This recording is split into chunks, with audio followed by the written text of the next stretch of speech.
pour ce qui est de ce projet de loi, eh bien, une question de droit se pose. Certains professeurs de droit pointent un risque d'anticonstitutionnalité. Marion Mercier. Selon de nombreux juristes, la loi Taubira pourrait être inconstitutionnelle car elle ouvre la voie à l'adoption plénière pour deux personnes de même sexe. Or, contrairement à l'adoption simple, l'adoption plénière est un changement complet et irrévocable de la filiation de l'enfant.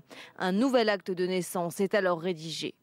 Lorsqu'il y a adoption plénière, il y a disparition en réalité de la filiation biologique ancienne au profit d'une filiation juridique nouvelle. Or, il est très difficile, même d'un point de vue juridique, de dire qu'un enfant est né de deux parents du même sexe.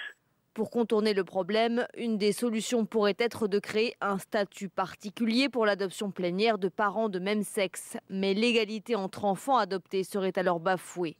Les juristes s'accordent à dire qu'il faut distinguer dans le texte le volet mariage et le volet adoption, ce qui va dans le sens des opposants à la loi. En mettant le doigt sur le problème de l'adoption, les adversaires du projet ont soulevé ce que l'on peut appeler un véritable lièvre.